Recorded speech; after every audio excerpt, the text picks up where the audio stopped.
Good morning बच्चों। आज मैं कक्षा 10 के छात्रों को हिंदी साहित्य पढ़ाऊंगी। हिंदी साहित्य सागर से पाठ 4 नेताजी का चश्मा पाठ में पढ़ाऊंगी।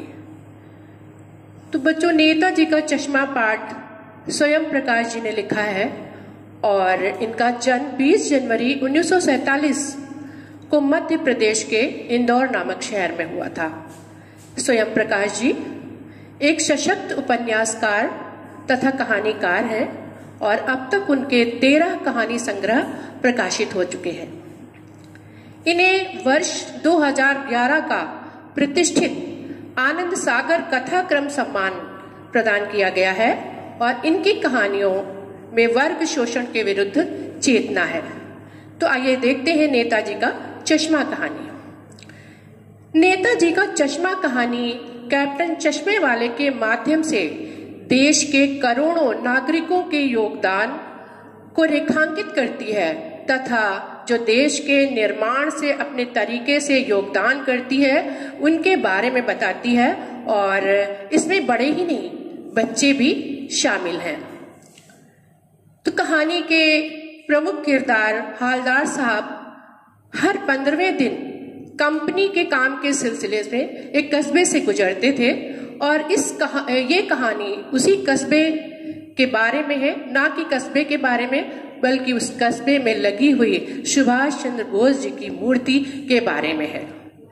कस्बे के बारे में बताया गया है कि बहुत छोटा सा कस्बा था, कुछ ही मकान पक्के थे और एक दो सीमेंट का कारखाना, लड़के और लड़कियों का स्कूल और एक नगर पालिका भी थी।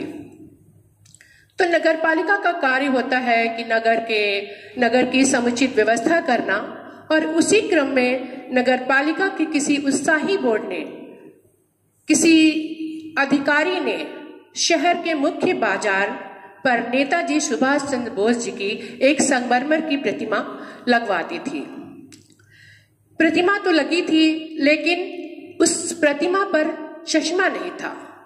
तो उसके बारे में लेखक विचार करता है कि शायद उत्साही बोर्ड को अच्छे मूर्तिकारों के बारे में जानकारी नहीं थी या फिर उनके पास इतना बजट नहीं था या फिर समय कम रहा होगा और इस वजह से उसी कस्बे के एक ड्राइंग मास्टर को ये काम सौंपा गया और उन्होंने जल्दबाजी में मूर्ति तैयार की जिस पर वे चश्मा बनाना भूल गए।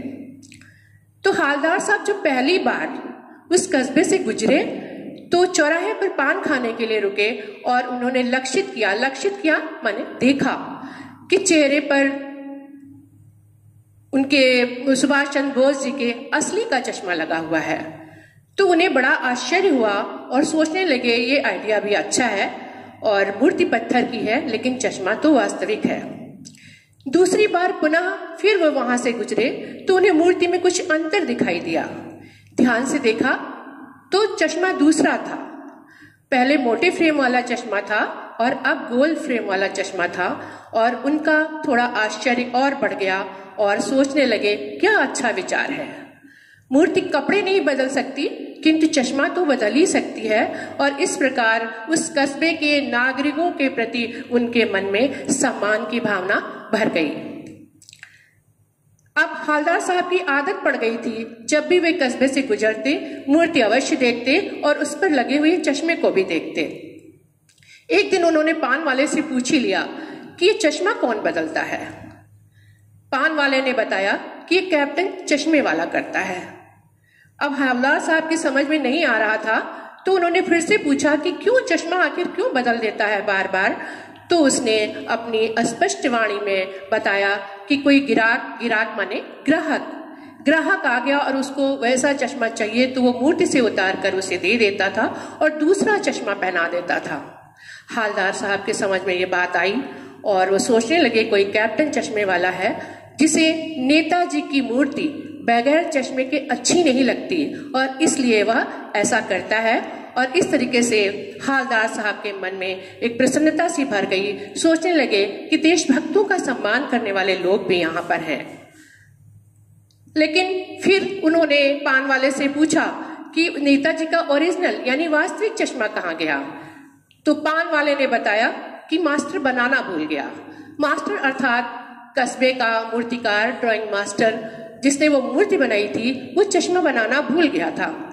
तो पान वाले ने हंसी में ये बात कही थी, लेकिन हवलदार साहब को ये बात द्रवित कर गई।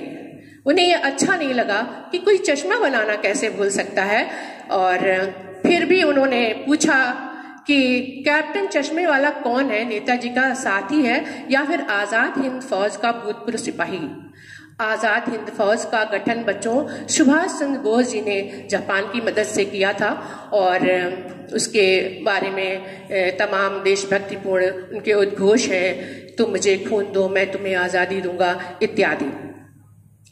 खैर, पान वाला जो है अपने में गुम था, और हवलदार साहब के मन में बार बार विचार आ रहे थे कि आखिर कैप्टन चश्मे वाला है क्या।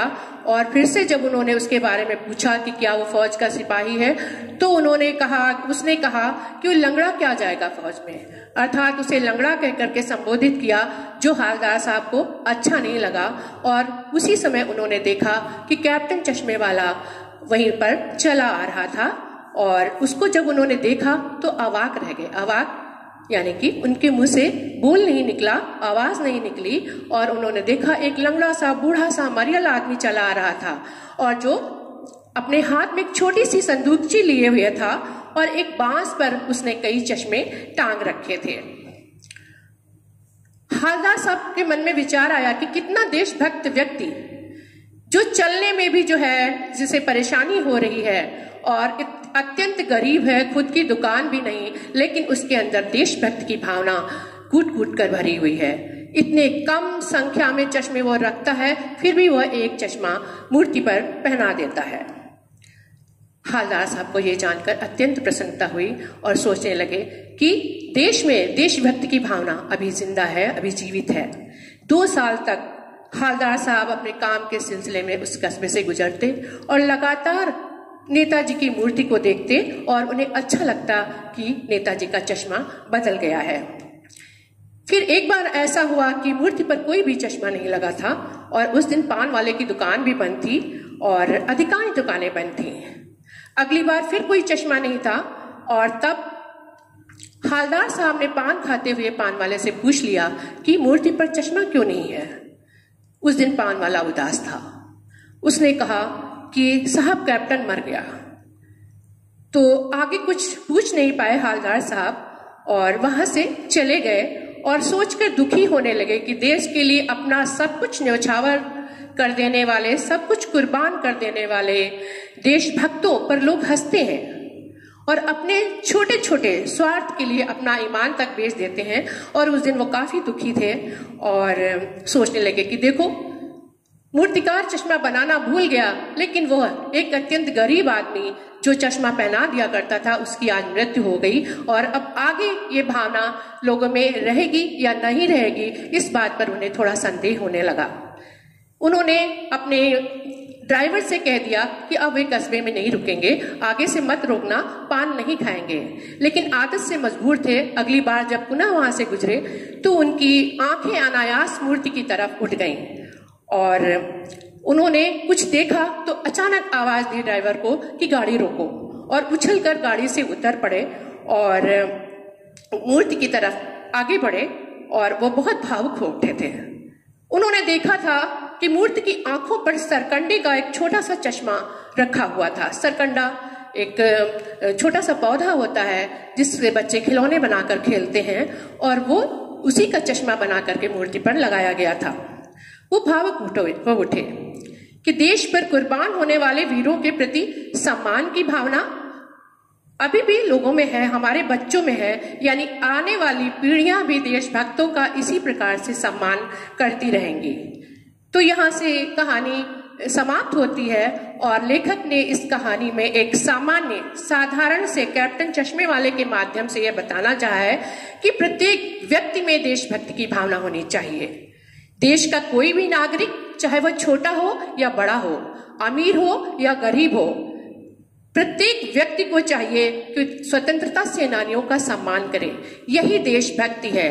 देश के प्रति कृतार्थ होने की, देश के प्रति कृतज्ञता व्यक्त करने का यही एक साधन है। Thank you.